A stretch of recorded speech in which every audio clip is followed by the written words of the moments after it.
Okay, the IBM PC. This was introduced in 1981.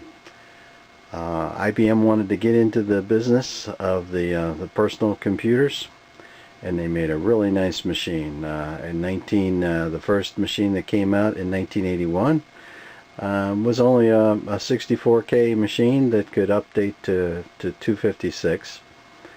But what was a couple of things that made this very important. One was that they made it very open architecture, so they could bring in a lot of parts that were OEM, so they could build this thing real quick, and that if they needed to get peripherals or any changes inside, they didn't have to have people deal with the licenses. It really made the machine go real fast as far as sales. For a time this would probably cost them, but at the short term it really made the IBM standardized of the PC industry. Now what was really cool though is back in 1981 businesses weren't sure what to do with these small little computers that were coming out. Nobody wanted to put a Atari or a Commodore into their business. Even if they could get some work done, they just thought of it as a toy. And when this item came out, the unit with an IBM name on it, all of a sudden it got serious computers for businesses. They sold a lot of these. They're very expensive. $5,000–6,000 for the first unit, and the first year or two nobody knew what to do with it, but mostly the managers would put them on their on their desk, and it just looked cool. They slowly updating this thing, and what really made this a good machine was in 1983 the XT came out. Now it was same architecture as the PC, but the XT had more memory. It would you could update to 200 or 640K, and more than anything you could get a hard drive with it. The hard drive was a 10 meg machine and would sell as an option probably about $3,500, but that was a tremendous amount of memory at that time. Got to realize that a lot of programs were done in BASIC. You could buy a very popular program. You could buy a spreadsheet program that would still be like 100K to run, and your files would probably be 3, 4, 5K memory. So 10 meg was a lot at that time. It's hard to believe that if you bought a new camera today, one picture would be more than what that whole hard drive could handle. But this is the item that people wanted to have as businesses, and help to standardize this type of architecture. Okay, this is towards the end of 1981.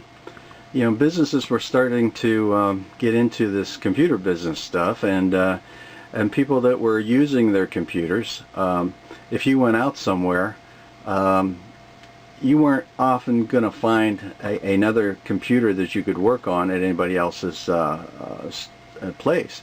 And if you did, it's not going to be compatible with the one that they have. So the best way to work on this would be to have your own computer with you. And so it came to where could we have a portable all in one piece, and you could go out anywhere you want and work with it. So Osborne came out with the first successful portable computer, and they called it the Osborne One.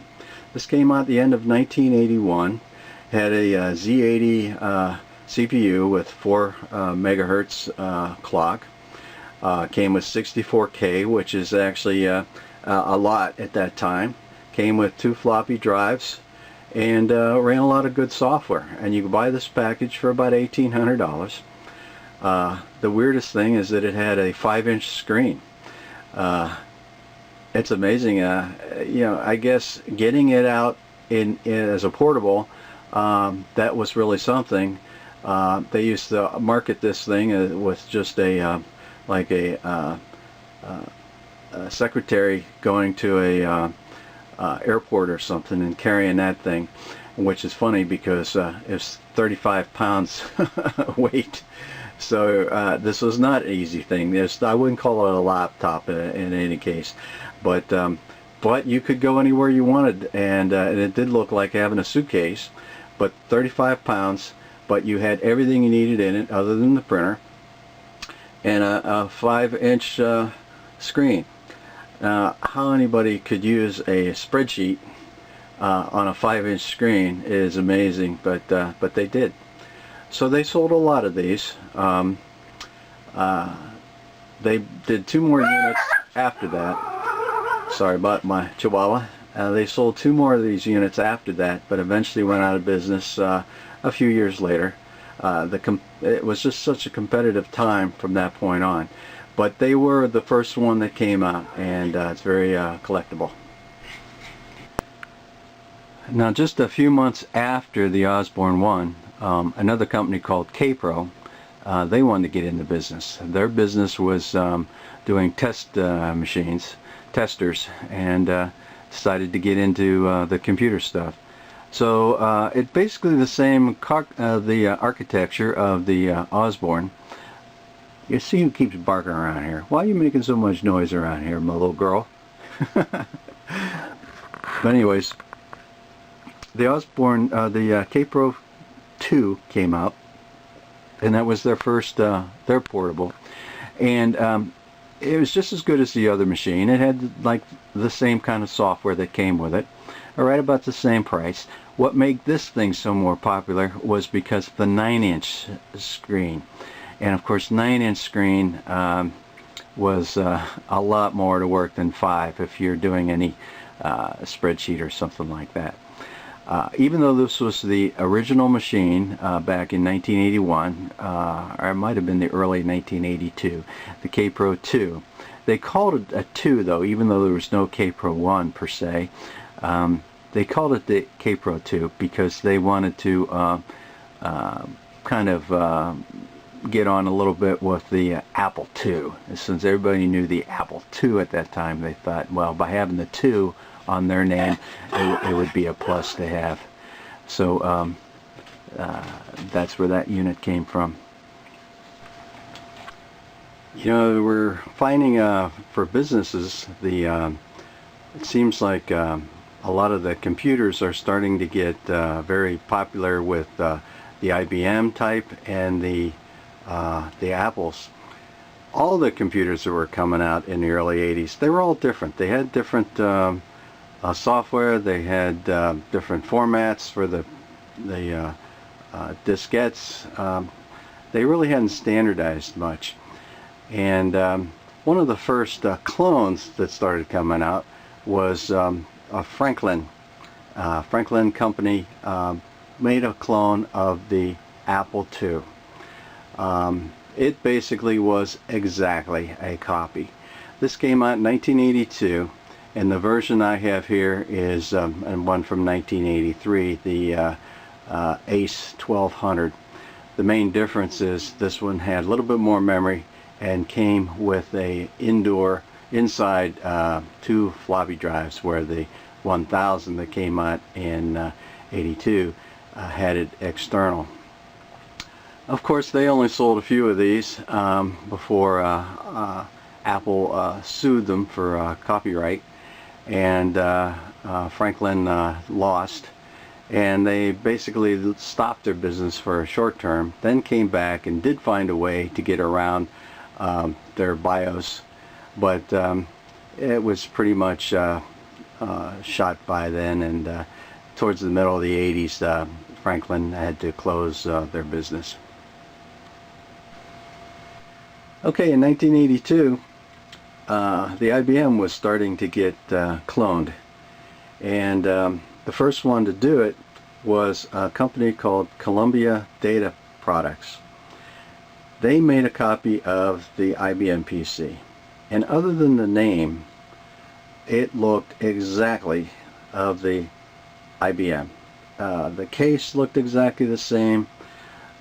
Inside, the motherboard was completely the same. All the parts could be used that were from the IBM. And the reason they did that is IBM did set their system up as a open architecture, so they thought that they could copy anything they want and not be sued. Well, that was true to one extent. IBM did copyright their BIOS, and the BIOS is what has the instructions to make a computer actually work. So when Columbia Data Products copied that, IBM sued them, and they lost. So Columbia only made their machines for just a year or so because of being sued. So there were a few other companies that were copying the IBMs, but they had to make their own version of BIOS, and in doing that you would see that a lot of the programs would not work because IBM had to have people use programs so that it would work on the IBM. So what good is it to have a clone if it's not going to be compatible? A new company called Compaq decided that let's get around this BIOS and get this over with. They spent a year with a bunch of engineers figuring out how can they copy that BIOS 100% and still get around the copyright itself. And they did. And they came out in 1983 with their first Compaq. It was a portable, and it was 100% compatible with the IBM. And from that point on, the clones started coming out, and eventually that cost IBM by making that thing being open as they did. So by 1982-83, we're starting to find two different styles of computers. We're having people that want to use them for businesses, and we're finding one group that seems to be hitting that one area, like the IBMs and the Apples, and the there's others that are just being made for home use and a little lower end, and a lot of people are getting into that. It still is just a booming time for computers, and everybody wanted to get into it. Some of them should not have, and this is one. Mattel, as you know, is a toy company. They decided to make their home computer. Now they don't know how to do that, so they had a company design this for them out of Japan. It took a long time to set this thing up and get the marketing going and manufacturing and all that, and it finally came out in 1983.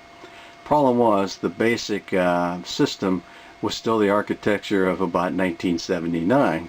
So even though it worked pretty good as a 79 machine, but selling it in 83, it was obsoleted from the day it came out. Didn't sell real well, and they only had 4 months of manufacturing before they had to stop.